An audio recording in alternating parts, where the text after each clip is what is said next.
yang suka neraktir orang lain.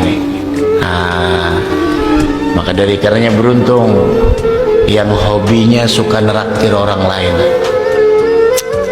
makanan. Masya Allah, Allah menyiapkan satu kamar di dalam surga yang mana kamarnya itu unik.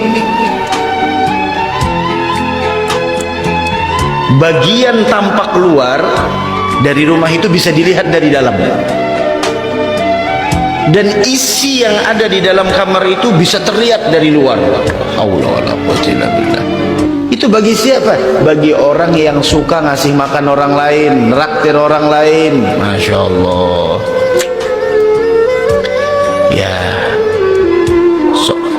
sholat sunnah udah malas, baca Quran jarang, witir kadang-kadang dikerjakan, duha kadang-kadang kita tinggalkan, amal yang lain yang sunnah kadang-kadang kita tidak melakukannya. Nah, kita punya uang ada, ayo bismillah, barang ada satu amal yang menonjol dari diri kita yang kita harapkan itu rahmat Allah menimpa kita sehingga kita mendapatkan nantinya surga.